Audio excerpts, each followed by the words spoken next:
बदलापूर येथे एका शाळेतील 2 लहान मुलींवर लैंगिक अत्याचार करणारा आरोपी अक्षय शिंदे याच्या विरोधात आता चौकशी समितीने फास आवळायला सुरुवात केली आहे। चौकशी समितीला आरोपी शिंदेविरोधात मजबूत पुरावे मिळाल्याची माहिती आहे। वरिष्ठ पोलीस अधिकारी आरती सिंग यांच्या अध्यक्षतेखाली राज्य सरकारने एसआयटीची स्थापना केली होती।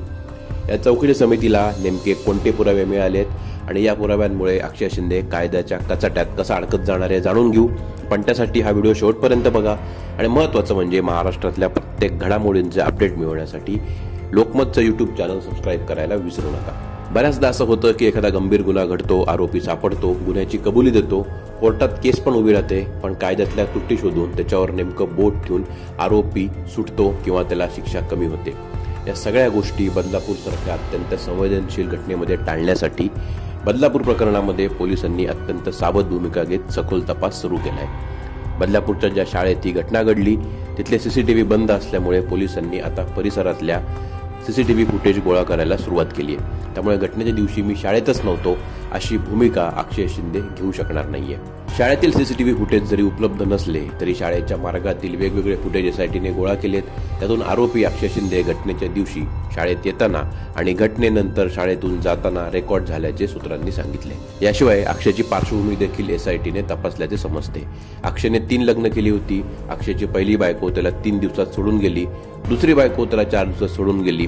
त्यातल्या एका पत्नीचा जबाब एसआयटीने घेतला असून तिने अक्षय हा विकृत असल्याने विवाहानंतर 5 दिवसात माहेरी निघून गेल्याची कबुली दिली आहे। बदलापूर प्रकरणातल्या पीडित मुलींनी आरोपीला ओळखले असून चौकशी समितीने आरोपीची ओळख परेडही पार पाडली आहे। त्या शाळेतल्या मुलींनी आरोपीला ओळखल्याचे समजते।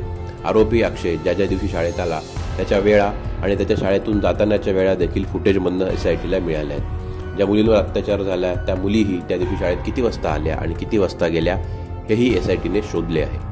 या तपासाबाबत एसआयटी काही बोलायला तयार नाही। मात्र आतापर्यंत 18 लोकांची चौकशी त्यांच्या टीमने केल्याची माहिती आहे। आरोपीकडनं होणारा लैंगिक छळ याविषयी एका पत्नीने माहिती दिली आहे। आरोपीची वागण्याची पद्धत विकृत होती याचे अनेक पुरावे समितीला मिळाले। त्यामुळे आरोपीवर गुन्हा सिद्ध करण्यासाठी पुरेसे पुरावे जमा झाले आहेत। मात्र एसआयटीची टीम प्रत्येक गोष्ट तपासून घेत असल्याचं एसआयटीच्या अधिकाऱ्यांचं म्हणणं आहे।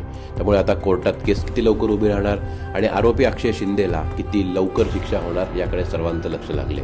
पोलिसांच्या या तपासाबद्दल आणि कार्यप्रणालीबाबत तुम्हाला काय वाटतं हे आम्हाला कमेंट बॉक्समध्ये नक्की कळवा आणि लोकमतचं YouTube चॅनल सबस्क्राईब केलं नसेल तर ते आवर्जून करा।